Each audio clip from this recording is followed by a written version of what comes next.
Baik, bismillahirrahmanirrahim. Kita akan mulai menjelaskan topik pertama dalam perkuliahan hukum acara penyelesaian sengketa ekonomi syariah pada kesempatan ini. Topik pertama kita adalah penyelesaian sengketa ekonomi syariah dalam peraturan perundang-undangan. Ya. Nah, saudara, kita akan bahas dalam 3 tema. Ya. Yang pertama, pengertian sengketa ekonomi syariah. Kemudian ruang lingkupnya seperti apa, kemudian penyelesaian sengketa ekonomi syariah dalam peraturan perundang-undangan. Baik, pengertian hukum acara penyelesaian sengketa. Sengketa itu kalau merujuk pada pengertian bahasa, ya, sesuatu yang menyebabkan beda pendapat itu ya.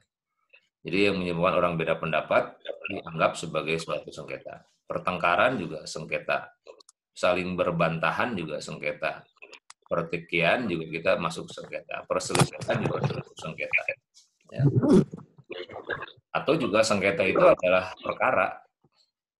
Ya, sengketa itu adalah perkara. Jadi yang dimaksud di sini adalah perkara-perkara ya, yang termasuk dalam perkara-perkara dalam ruang lingkup ekonomi syariah.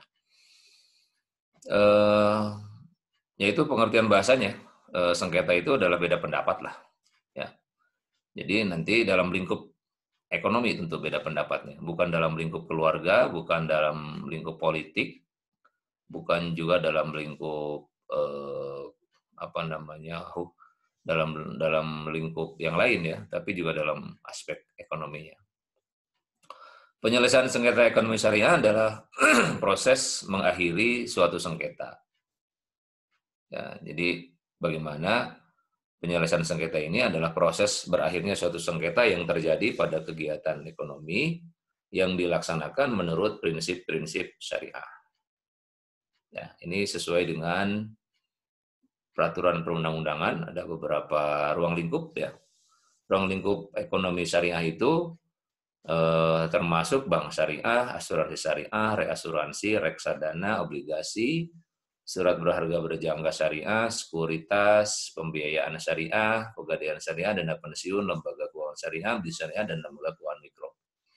Itu yang sudah ada dalam peraturan perundang-undangan. Ya. Jadi penyelesaian sengketa adalah proses mengakhiri suatu sengketa.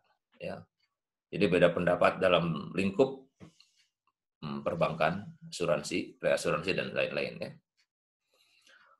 Kemudian hukum acaranya, pengertian hukum acara penyelesaian sengketa itu adalah, ini bagian dari topik perkuliahan kita, hukum acara penyelesaian sengketa, yaitu keseluruhan peraturan hukum yang mengatur tentang cara bagaimana mempertahankan, melaksanakan, menegakkan, dan menyelesaikan sengketa ekonomi syariah melalui proses peradilan.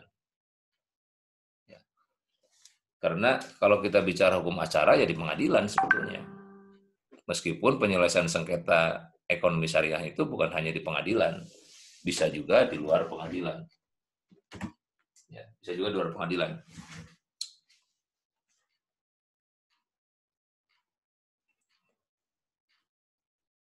Oke, itu ya penjelasan atau pengertian tentang hukum acara penyelesaian sengketa. Jadi bagaimana semua aturan yang terkait dengan cara menegakkan aturan ekonomi, ya, termasuk anggapan penyelesaian sengketa itu dalam proses peradilan. Ya, dalam proses peradilan. Ada yang pernah ikut menangani penyelesaian sengketa di pengadilan? Ini di kelas ini ada yang jadi advokat nggak? Belum. Ada Pak Sofian. Pak Sofian advokat? Iya. Oke, Pak Sofian pernah menangani ini? Sengketa ekonomi syariah? Hadir nggak Pak Sofian? Nggak hadir. Nggak hadir Pak Sofian ya? Pak. Iya Pak. Baik, sekarang sengketa ekonomi syariah merupakan kewenangan pengadilan agama. Ya, apa dasar hukumnya? Ini dari peraturan perundang-undangan itu ada di Undang-Undang 3 2006, ya. Jungto Undang-Undang 50 tahun 2009 ya. Yang pertama itu dinyatakan dalam penjelasannya bahwa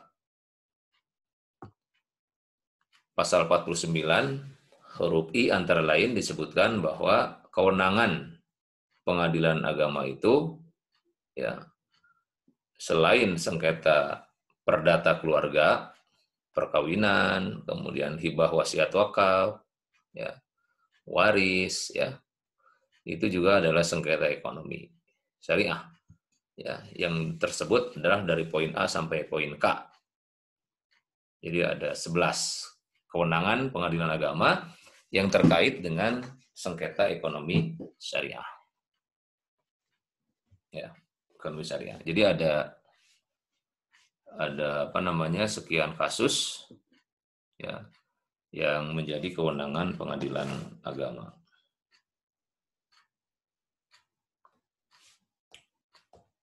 Kemudian pasal 55 Undang-Undang 21/2008 itu mengatakan bahwa penyelesaian sengketa perbankan syariah dilakukan oleh pengadilan dalam lingkup peradilan agama. Clear ya? Jadi yang terkait dengan perbankan syariah itu diselesaikan oleh pengadilan dalam lingkup peradilan agama. Ya. Dalam hal para pihak telah memperjanjikan penyelesaian sengketa selain sebagaimana dimaksud pada ayat 1, penyelesaian sengketa dilakukan dengan isi akad, penyelesaian sengketa dimaksud pada ayat 2 tidak boleh bertentangan dengan undang-undang. Ya. Ini hapus nih kayaknya. Oke, kemudian penjelasan pasal 55-nya, yang dimaksud penyelesaian sengketa dilakukan dengan isi akad adalah ya upaya dilakukan dengan cara musyawarah, mediasi, kemudian mediasi perbankan, kemudian Basarnas, kemudian melalui pengadilan dalam lingkup peradilan umum. Ya, kemudian pasal ini, pasal 55 ayat 2 ini kemudian oleh Mahkamah Konstitusi di tahun 2012 ya, 2013 ya, dinyatakan sebagai pasal yang bertentangan dengan Undang-Undang Dasar 45, sehingga pasal 2 ayat 5 ini dinyatakan tidak memiliki kekuatan hukum mengikat. Oleh karena itu, ini ada choice forum tadinya kan, tentang penyelesaian sengketa secara litigasi di pengadilan ini, dengan keputusan MK 093/2012, ya, yang dijatuhkan pada bulan Agustus 2013, maka choice forum penyelesaian sengketa itu diakhiri tidak lagi ke pengadilan umum, tapi menjadi kewenangan peradilan agama. Ya. Itu aspek lain lah, aspek lain dari perjalanan historis kewenangan pengadilan agama di dalam menangani penyelesaian sengketa ekonomi syariah. Ya. Nah, dari semua sengketa ekonomi syariah ini di pengadilan agama, sengketa ekonomi syariah itu mayoritas terkait dengan perbankan syariah. Ya. Saya beberapa kali menangani mediasi ya di Pengadilan Agama Bandung. Ya, di Pengadilan Agama Bandung menangani beberapa kali mediasi tentang wan prestasi di perbankan syariah. Memang perkara-perkara lain yang terkait di luar ekonomi syariah itu seperti asuransi, kemudian reksadana, pegadaian syariah memang belum banyak ya. Atau juga nggak tahu, saya belum tahu apakah sudah ada kasusnya atau belum. Ya, tapi sepanjang yang saya tahu mungkin juga sudah ada ya, karena kan ini mayoritas ya, mayoritas itu terkait dengan perbankan syariah, mungkin juga sudah ada. Oleh karena itu nanti kita bahas di dalam makalah-makalah yang akan kita bicarakan. Lalu kalau diperkecil lagi, sengketa perbankan syariah yang terjadi itu adalah bentuk akad mudharabah dan murabahah. Jadi antara bagi hasil dan jual beli, ya murabahah. Kasus murabahah prosentasenya jauh lebih kecil dari kasus-kasus mudharabah. Ya, sehingga bisa dijadikan dua pola dalam penyelesaian sengketa di pengadilan agama itu. Yang pertama wan prestasi, yang kedua PMH, perbuatan melawan hukum. Ya, perbuatan melawan hukum. Kemudian, nah ini ya, jadi ya memang beberapa kali saya menangani hanya perbankan sih yang banyak ya, yang sempat ada 5 lah. 5 saya pernah menangani 5 kasus mediasi tentang perbankan syariah di pengadilan agama. Ya. Tidak sebanyak perkara-perkara yang lain yang syariah ya. Nah, bentuk-bentuk sengketa di bank syariah itu karena adanya pelanggaran terhadap akad, misalnya terjadi kelalaian bank mengembalikan dana titipan nasabah dalam akad wadiah. Ya, jadi ada titipan dana nasabah, kemudian juga dikembalikan lambat ya. Atau juga misalnya bank mengurangi nisbah keuntungan nasabah tanpa persetujuan yang bersangkutan dalam akad mudharabah. Ya, ini juga sering menimbulkan sengketa ya terkait dengan pelanggaran terhadap akad. Kemudian juga nasabah melakukan kegiatan usaha minuman keras dan usaha-usaha lain yang diharamkan oleh syariat Islam yang bersumber dari dana pinjaman bank syariah, qirad, atau lain-lain. Ini mungkin juga ketidakcermatan bank syariah ya dalam mencairkan pembiayaan ya. Pembiayaan kepada masyarakat, kepada nasabah, sehingga dana syariah digunakan untuk ya dana yang tidak halal ya. Tidak halal. Jadi ini kasusnya disampaikan untuk usaha-usaha yang diharamkan. Ya macam-macam lah pasti usahanya ya. Sekarang usaha banyak ya yang dibungkus dengan modus-modus kejahatan ya dari pelaksanaan bantuan dari perbankan syariah. Kemudian juga pengadilan agama menghukum kepada pihak nasabah atau pihak bank yang melakukan non-prestasi yang menyebabkan kerugian real ya. Jadi sebagaimana diatur dalam 1234 KUH Perdata. Nah, itu yang non prestasi ya. Yang prestasi. Yang non prestasinya betul-betul menghilangkan kerugian yang banyak, kemudian dia menjadikan salah satu pihak merasa dirugikan ya. Baik, hukum acara penyelesaian sengketa ekonomi syariah itu menurut Perma 14/2016 itu sebagai salah satu perma tentang prosedur ya penyelesaian sengketa hukum acara ekonomi syariah itu dilakukan dengan 2. Ini jadi yang core perkuliahan kita ada 2. Pertama hukum acara yang sederhana dan 2 hukum acara biasa. Saya kira Anda sudah paham lah yang begini ya, hukum acara sederhana, hukum acara biasa. Artinya sudah familiar lah gitu. Tinggal bagaimana nanti kita menunjukkan kasus-kasusnya saja. Nah, seperti apa. Nah, sekarang kita lihat bagaimana perbandingan pemeriksaan cara sederhana dan cara biasa ya. Cara biasa. Pertama dari nilai gugatan, itu kalau cara yang sederhana, gugatannya ada 200 juta. Ya, di bawah 200 juta lah ya. Dulu kalau nggak salah ada penumpang Lion ya, pesawat Lion, kemudian juga dia dirugikan, ya, dirugikan karena bagasinya, ya bagasi penumpang itu menurut taksiran si penumpangnya bernilai sekitar 70 jutaan ya. Karena di dalamnya mungkin ada benda-benda atau juga barang-barang berharga.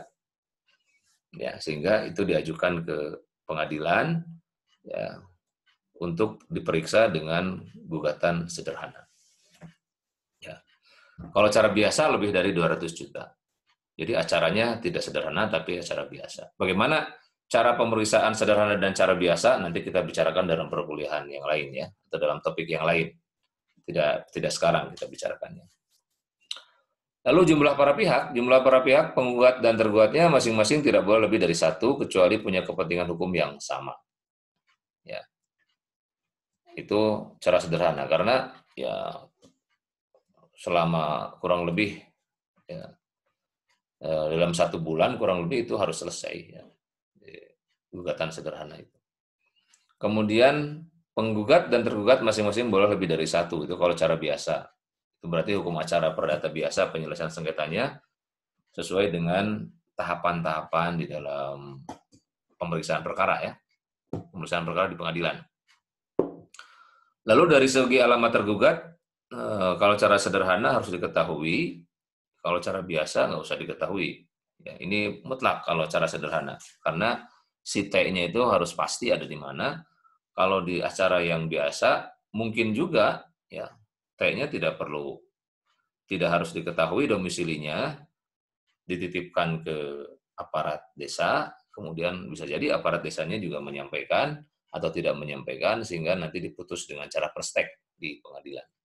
Ya, di pengadilan. Lalu pendaftaran perkara menggunakan belangko gugatan, di situ membuat surat gugatan. Jadi sudah ada belangko gugatan dengan cara sederhana ya yang disiapkan oleh pengadilan. Kemudian pendaftaran perkara, penunjukan hakim dan panitia sidang, ya itu paling lama 2 hari. Ya, kalau di acara biasa paling lama 7 hari. Ya. Pemeriksanya atau pemutusnya adalah hakim tunggal, ya, jadi hakim sendiri, hakim seorang. Ya. Kalau dalam bentuk acara biasa itu adalah bisa saja hakim tunggal dan majelis hakim, ya, tergantung dari jenis perkaranya, apakah permohonan atau juga gugatan. Ya. Ada pemeriksaan pendahuluan dari cara sederhana, kemudian kalau cara yang biasa tidak ada pemeriksaan. Ya. Dalam cara sederhana nggak ada mediasi, ya. Kalau di cara yang biasa itu ada mediasi. Ya. Kehadiran para pihak wajib setiap persidangan secara langsung in person, meski punya kuasa hukum, ini diwajibkan. Ya.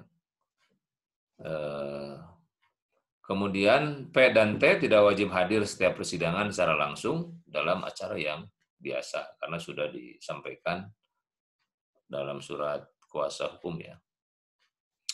Konsekuensi ketidakhadiran penggugat pada sidang pertama tanpa alasan yang sah, maka gugatan dinyatakan gugur. Kalau dalam acara yang biasa itu tidak dinyatakan gugur. Ya, jadi ada beberapa perbedaan ya yang bisa dilihat tentang bagaimana cara penyelesaian perkara yang biasa dan cara sederhana. Kemudian pemeriksaan perkara hanya gugatan dan jawaban, ya hanya itu saja. Kalau di situ banyak ya, ada provisi, eksepsi, ya, intervensi, replik, duplik, simpulan tuh. Gitu. Oke, batas waktu penyelesaian perkara kurang lebih tadi 1 bulan sudah menyatakan ya.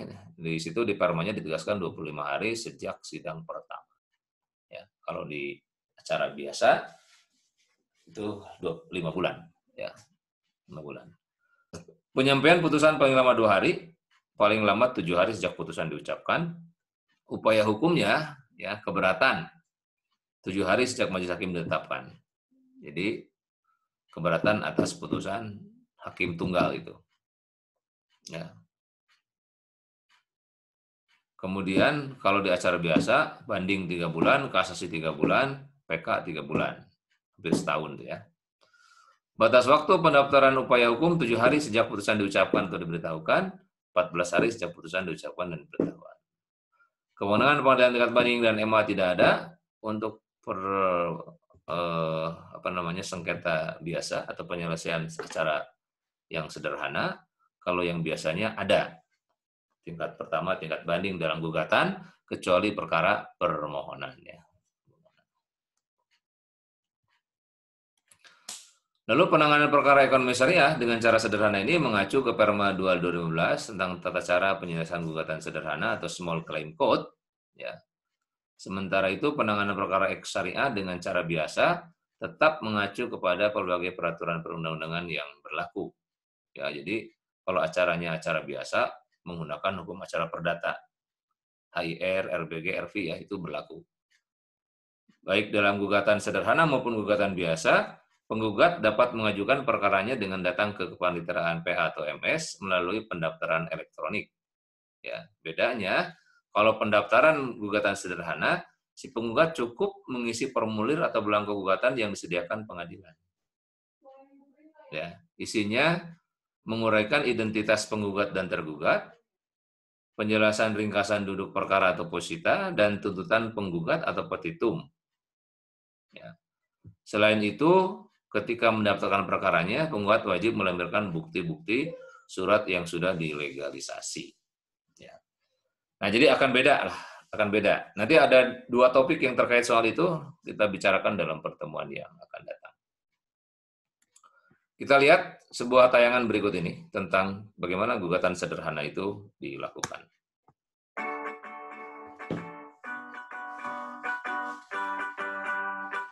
Setiap orang pada satu masa di dalam hidupnya hampir pasti pernah mengalami persoalan hukum perdata. Mulai dari hutang yang tidak dibayar, barang yang tidak sesuai dengan pesanan, rusaknya barang oleh seseorang, dan lain sebagainya. Terkadang, dalam beberapa kasus, kita tidak mendapatkan penyelesaian yang memuaskan. Misalkan, dalam hal barang yang kita beli tidak sesuai pesanan. Biasanya, bentuk penyelesaiannya adalah pengembalian atau tidak sesuai pesanan. Biasanya, bentuk penyelesaiannya adalah pengembalian atau penukaran barang atau juga penukaran barang yang kita beli tidak sesuai beberapa kasus, kita tidak. Nah, ini kalau belanja online, kadang-kadang ya, belanja online yang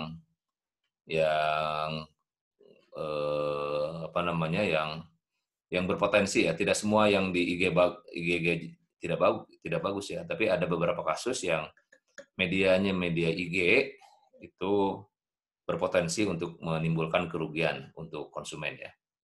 Makanya ini cek IG kita. Nah, cek IG kita itu memang ada potensi, banyak beberapa kasus yang orang merasa dirugikan karena belanjanya menggunakan media Instagram, bukan media yang lain ya, seperti yang sudah established ya selain IG.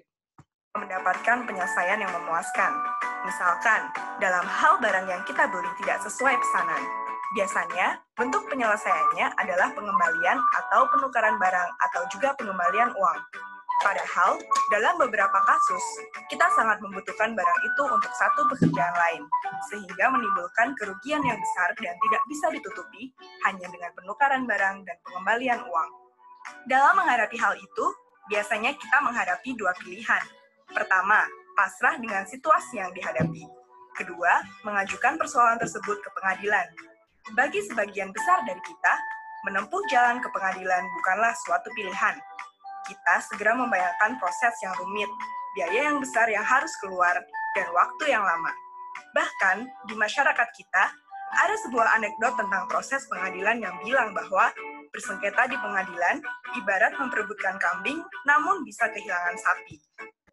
Oke, ada yang pernah bersengketa di pengadilan, memperebutkan kambing, kemudian kehilangan sapi? Nah, seperti itulah dunia pengadilan kita ya. Oleh karena itu, memang persepsi masyarakat tentang pengadilan belum baik. Nah, supaya tidak menghilangkan citra kurang baik di pengadilan itu, maka melalui Perma ini disediakanlah cara bagaimana melakukan small claim ya. Small claim gugatan yang sederhana itu. Baik, kita lanjutkan. Acara penyelesaian gugat sederhana, atau sering disebut acara gugatan sederhana. Acara gugatan sederhana dibentuk berdasarkan Peraturan Mahkamah Agung Nomor 2 Tahun 2015 tentang tata cara penyelesaian gugatan sederhana. Pada intinya, peraturan ini memangkas prosedur acara perdata, membatasi waktu penyelesaian perkara perdata sampai 25 hari, dan melakukan proses secara sederhana.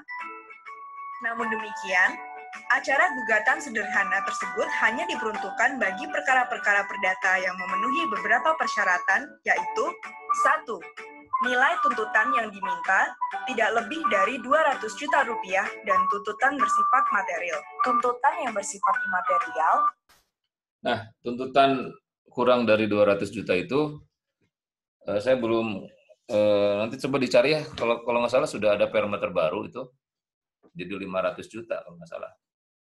Ya, ada Perma terbaru untuk small claim ini sekarang boleh di atas 200, di bawah 500 juta ya.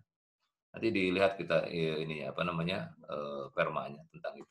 Tidak dapat diajukan karena pembuktiannya tidak sederhana, seperti kehilangan reputasi, perasaan tidak nyaman, atau kerugian emosional lainnya. Baik, jadi kerugian imaterial dalam gugatan sederhana itu tidak diajukan, khusus kerugiannya yang menyangkut soal material. Misalnya Anda naik pesawat atau naik kereta atau apa saja ya, kemudian Anda menunggu digugat lah atas kehilangan waktu, nah itu nggak bisa menggunakan gugatan sederhana. Ya. 2. Sengketa bukan merupakan sengketa atas tanah atau sengketa lainnya yang telah memiliki pengadilan khusus, seperti sengketa tenaga kerja. 3. Penggugat dan tergugat harus dalam satu wilayah hukum yang sama. Sebagai contoh, orang yang tinggal di Jakarta Selatan hanya dapat menggugat orang yang berada di Jakarta Selatan, tidak dapat untuk menggugat orang yang tinggal di Jakarta Pusat. 4. Penggugat dan tergugat Ya, kenapa harus satu domisili dalam gugatan sederhana ini? Karena yang namanya juga sederhana kan, supaya tidak berbelit-belit. Karena memungkinkan, pertama dibatasi dengan waktu 25 hari, kalau kemudian misalnya aturan ini memungkinkan orang untuk beda lintas wilayah, ya kemungkinan untuk datang itu menjadi sulit. Ya, makanya Perma ini membatasi untuk wilayah atau pihak yang ada di dalam satu provinsi lah setidak-tidaknya ya. Masing-masing hanya terdiri dari satu orang, namun juga dapat lebih dari 2 orang selama dapat menunjukkan kepentingan hukum yang sama. 5. Tergugat harus jelas keberadaannya dan tidak dapat dilakukan pemanggilan dari pengadilan negeri wilayah lain. Acara gugatan sederhana didasarkan pada beberapa prinsip, yaitu 1. Pendekatan pada proses persidangan adalah bersifat mudah. Artinya adalah penggugat atau tergugat tidak perlu memusingkan pasal-pasal yang akan dituntut. Penggugat dan tergugat hanya akan menjelaskan pokok persoalannya. Hakimlah yang akan bersifat aktif untuk menentukan pasal mana yang digunakan dan hal apa saja yang perlu dibuktikan oleh penggugat dan tergugat. Jadi, apabila ingin mengajukan... Baik, jadi gugatan sederhana ini beda dengan cara biasa ya. Jadi bagaimana pemeriksaannya pun lebih sederhana ya. Jadi keterangan-keterangan alat buktinya pun ya tidak serumit yang dilakukan oleh acara biasa ya. Cara biasa, misalnya ada keterangan saksi itu tidak dilakukan untuk gugatan sederhana dalam ruang lingkup ekonomi syariah misalnya. Kalau yang nilainya di bawah 200 atau 500 juta itu. Gugatan, maka cukup mengisi formulir yang sudah disediakan di pengadilan. Mereka juga tidak perlu didampingi oleh pengacara. Apabila kesulitan dalam mengajukan gugatan, penggugat akan dibantu oleh petugas pengadilan. 2. Waktu penyelesaian yang cepat. Salah satu tujuan dari acara gugatan sederhana adalah untuk mempersingkat waktu. Pada gugatan acara perdata, waktu penyelesaian rata-rata adalah kurang lebih 450 hari dari tingkat pertama sampai dengan Mahkamah Agung. Acara perdata dapat melalui 3 tingkat pengadilan. Pertama, di pengadilan negeri, kedua, tingkat banding pada pengadilan tinggi, dan ketiga, tingkat kasasi pada Mahkamah Agung. Pada acara gugatan sederhana, penyelesaian perkara hanya melalui 2 tingkat pada level pengadilan negeri. Pertama adalah pada tingkat hakim tunggal di pengadilan negeri dengan waktu penyelesaian 25 hari kerja sejak hari sidang pertama, sesuai pasal 5 ayat 3 Peraturan Mahkamah Agung tentang gugatan sederhana. Pada tahapan ini, persidangan akan dilaksanakan oleh hakim tunggal yang memimpin dan memutuskan perkara. Kedua adalah tingkat keberatan oleh majelis hakim di pengadilan negeri. Apabila ada pihak yang tidak puas dengan putusan hakim tunggal, maka dapat mengajukan keberatan di pengadilan negeri yang sama. Adanya upaya keberatan tidak lain adalah untuk menjamin penerapan hukum untuk mencari keadilan, yang waktu penyelesaiannya adalah 7 hari kerja sejak majelis dibentuk, sesuai pasal 27 Peraturan. Baik, ini penegasan dari tabel yang tadi ya, bahwa ini mirip juga dengan penyelesaian sengketa konsumen di BPSK ya. Di BPSK, Badan Penyelesaian Sengketa Konsumen atau juga sengketa lingkungan hidup ya. Itu sama-sama. Jadi kewenangan pengadilan itu tapi kalau yang barusan BPSK dengan itu namanya sama-sama keberatan. Jadi kalau ada keberatan dari pemeriksaan ya, majelis pemeriksa di BPSK itu bisa diajukan ke pengadilan. Sama, ini juga dalam gugatan sederhana, kalau keberatan dengan keputusan hakim tunggal, maka diajukan ke majelis hakim yang menangani yang akan menangani perkara atas keberatan di penetapan atau putusan hakim tunggal tadi. Ya. dari pemaparan tadi sebetulnya kita bisa melihat bagaimana gugatan sederhana itu bisa dilakukan ya oleh setiap orang yang ada potensi kerugian ya, potensi kerugian. Dan bagaimana tingkat jumlah perkaranya tentang hal ini itu masih tidak banyak ya sebetulnya. Ya. Kita lihatkan sedikit lagi. Tahapan ini, perkara akan diperiksa ulang oleh majelis hakim yang terdiri dari 3 orang hakim tanpa memeriksa ataupun meminta keterangan tambahan dari para pihak. Tingkat keberatan pada pengadilan negeri adalah upaya hukum yang terakhir dan final. Para pihak tidak dapat mengajukan upaya hukum lainnya ke pengadilan tinggi ataupun ke Mahkamah Agung. Secara umum, keseluruhan proses dari pendaftaran hingga putusan dalam upaya keberatan akan berlangsung selama 58 sampai 60 hari kerja. Dengan adanya peraturan Mahkamah Agung ini, diharapkan terjadi peningkatan akses bagi masyarakat untuk memperoleh keadilan melalui pengadilan. Di samping itu, diharapkan iklim usaha Indonesia semakin meningkat baik di mata para pelaku usaha tanah air. Baik, ya, itu penjelasan dari perbedaan antara gugatan sederhana dan biasa. Selanjutnya, penyelesaian sengketa ekonomi syariah di Indonesia itu bisa dilakukan dengan 2 mekanisme. Pertama, di luar pengadilan, melalui musyawarah atau negosiasi, mediasi atau mediasi perbankan, arbitrase. Nanti Anda rujuk Undang-Undang 3099 ya. Itu adalah arbitrase dan alternatif penyelesaian sengketa. Apa itu nego, mediasi, arbitrase itu ada di Undang-Undang 3099 ya. Nanti Anda bisa jelaskan, bisa cari ya pengertian-pengertian seperti itu. Ya, atau nanti juga dalam perkuliahan kita sambil ulas seperti apa penyelesaian sengketa ekonomi syariah yang menggunakan jalur non-litigasi. Ya, perlu saya sampaikan, saudara sekalian, kalau Anda punya keterampilan memediasi, ya, di Perma 1 2016 tentang prosedur mediasi itu memungkinkan bagi Anda, apalagi mahasiswa S2, ya, dan apalagi yang sering berkaitan dengan sengketa bisnis ya, atau sengketa ekonomi syariah, itu bisa saja para pihak yang bersengketanya dimediasi oleh Anda, ya. Kemudian setelah itu dikuatkan melalui akta perdamaian ke pengadilan agama. Itu bisa ya, dengan cara seperti itu. Jadi, Anda yang punya kesempatan untuk memediasi, ya, apalagi kalau misalnya punya sertifikat mediator, maka itu bisa dilakukan. Atau kalau ada kasus yang perlu mediasi, saya bisa membantu ya, karena saya punya sertifikat mediator ya untuk kasus-kasus yang terkait dengan ekonomi syariah ya. Karena Perma 1 2016 memungkinkan untuk itu. Ya, mungkin untuk itu. Kemudian di dalam pengadilan ya, di dalam pengadilan itu ada mediasi yang di pengadilan agama, makanya non litigasi dan litigasi. Di pengadilan itu ada yang non litigasinya kalau selesai di meja mediasi. Jadi daftar dulu perkaranya, kemudian dimediasi, selesai. Dibuat akta perdamaian, dicabut perkaranya. Kemudian ada yang dilakukan dengan pengadilan agama. Nah, jadi ini pola penyelesaian sengketa untuk ekonomi syariah. Ya. Yang di luar pengadilan atau non litigasi itu sering juga dinamakan dengan alternatif penyelesaian sengketa. Ya, alternatif penyelesaian sengketa atau sengketa alternatif. Ya, penyelesaian sengketa alternatif.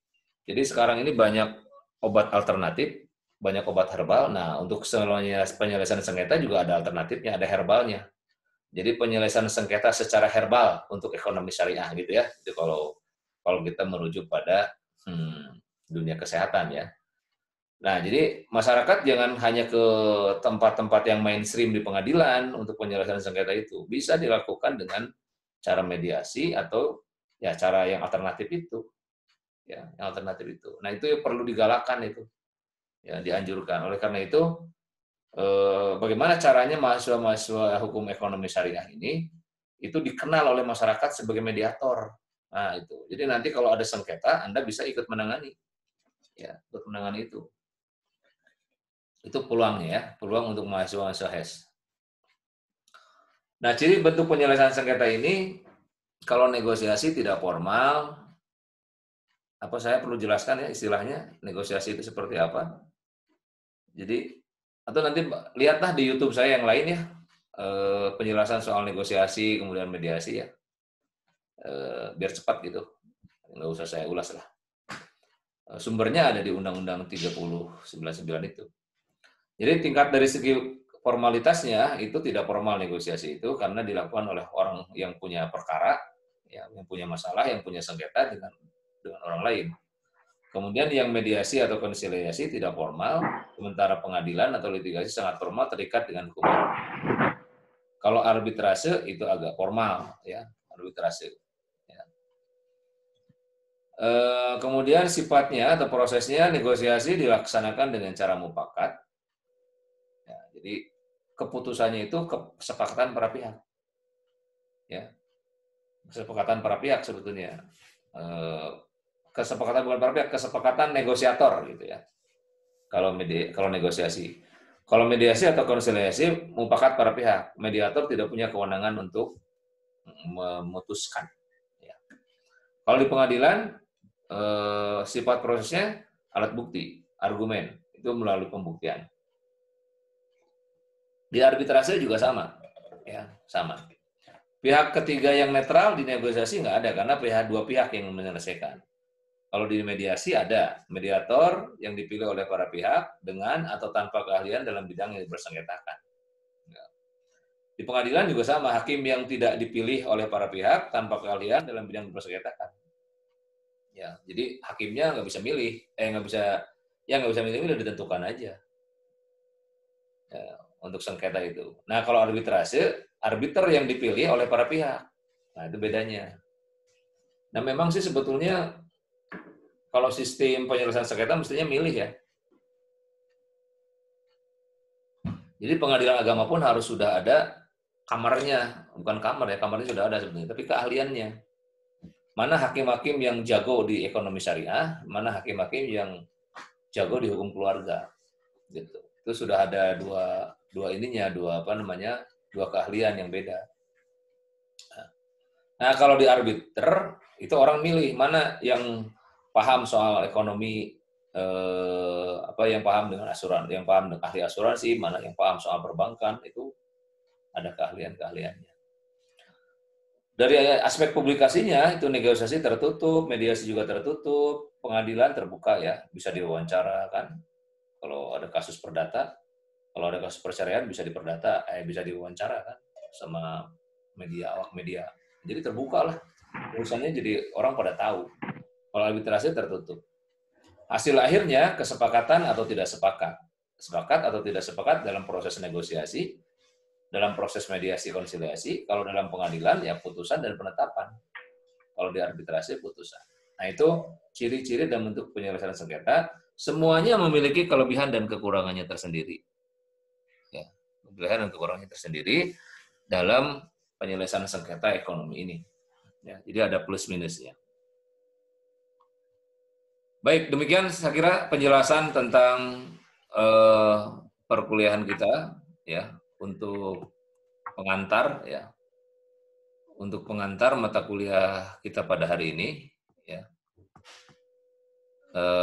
Sebelum dilanjutkan, barangkali ada yang ingin ditanyakan oleh Anda semua terkait dengan pemaparan yang barusan disampaikan. Apakah ada pertanyaan atau juga ada pengalaman bagaimana Anda menangani sengketa ekonomi syariah, khususnya yang pernah mengalami ya? Silakan. Ada yang ingin disampaikan? Tadi Pak. Ya. Ini Pak. Silakan. Izin Pak. Siapa dulu Pak? Dok, Tantu, silakan. Siap. Bismillahirrahmanirrahim. Assalamualaikum warahmatullahi wabarakatuh. Izin Pak, ingin bertanya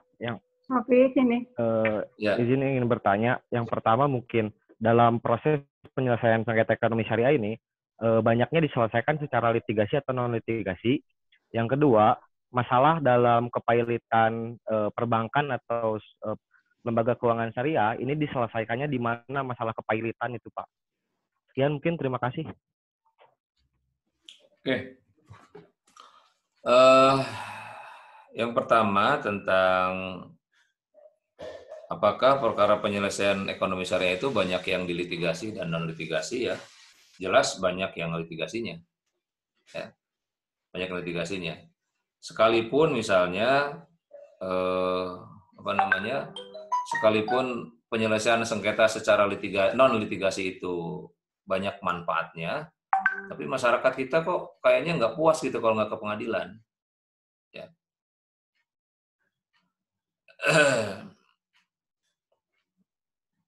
Kalau nggak ke pengadilan itu nggak puas mereka. Nah, oleh karena itu, dan ini saya juga ada temukan bukan hanya di pengadilan agama ya, di peradilan negeri juga sama. Jadi kalau ada awan prestasi misalnya ya, bukan yang menyangkut ekonomi syariah, itu mereka senangnya lewat pengadilan, bukan mediasi. Ya. Jadi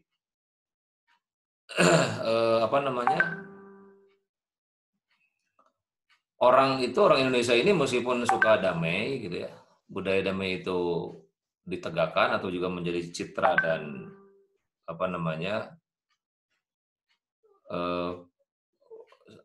jadi menjadi ciri dari masyarakat Indonesia, tapi dalam prakteknya itu tidak disukai ya, tidak disukai. Jadi perlu ada suatu proses yang panjang sebetulnya. Jadi mainstream masyarakat kita sudah ke pengadilan aja kalau penyelesaian sengketa. Sama lah saya kira kalau orang sakit itu mesti ke dokter lah, makan obat gitu. Jarang makan, sekarang lagi COVID gini makan jahe gitu, sering makan jahe. Pasti kebanyakan makan vitamin kapsul kan. Nah kayak gitu di penyelesaian sengketa juga. Ya. Penyelesaian sengketa juga. Sama gitu.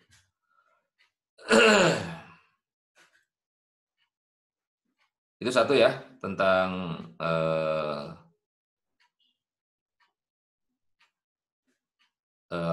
terkait dengan pilihan ya, dengan pilihan apakah kemana penyelesaian sengketa litigasi atau non litigasi. Jadi belum baik hasilnya gitu, belum baik tentang ini ya. Masih perlu waktu ya, perlu waktu. Kemudian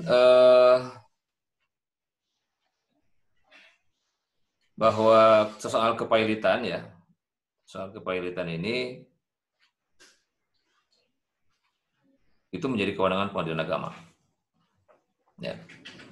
Jadi merujuk di pasal 2 nanti Anda lihat ya, pasal 2 ayat 1 Undang-Undang 37/2004 tentang kepailitan ya, dan penundaan kewajiban membayar utang. Debitur yang punya 2 atau lebih kreditur yang tidak membayar lunas ya, dinyatakan pailit dengan putusan pengadilan, baik atas permohonannya sendiri maupun atas permohonan 1 atau lebih kreditor. Ya. Kalau yang dimaksud adalah kepailitan itu terkait dengan ekonomi syariah, maka pengadilan yang dimaksud dalam undang-undang adalah pengadilan agama. Ya. Jadi sesuai dengan yang diamanahkan pasal 49 huruf I Undang-Undang Nomor 50/2009 tentang peradilan agama ya. Peradilan agama.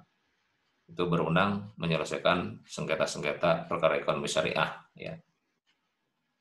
Jadi itu ya.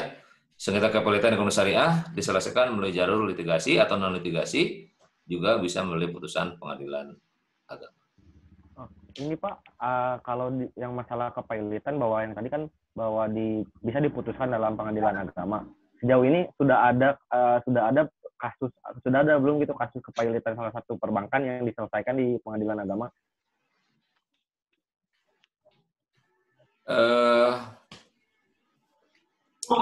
Sebetulnya Bapak belum temukan ya, apakah ada kasusnya ya soal kepailitan ya. Tapi dari aspek regulasinya itu menjadi kewenangan pengadilan agama ya. Itu ya. Apakah kasusnya sudah ada? Belum menemukan seperti apa kasus kepailitan ekonomi syariah yang ada selama ini. Oke, ya Pak, terima kasih. Oke, silakan. Andi Pak. Andi, silakan. Ya, bismillahirrahmanirrahim. Assalamualaikum warahmatullahi wabarakatuh. di sini saya akan menanyakan tentang gugatan sederhana. Yang satu adalah mengenai lelang, Pak, yang di bawah 200 juta berarti ya, yang dilakukan oleh salah satunya lembaga keuangan bank syariah. Nah, di lelang di sini saya akan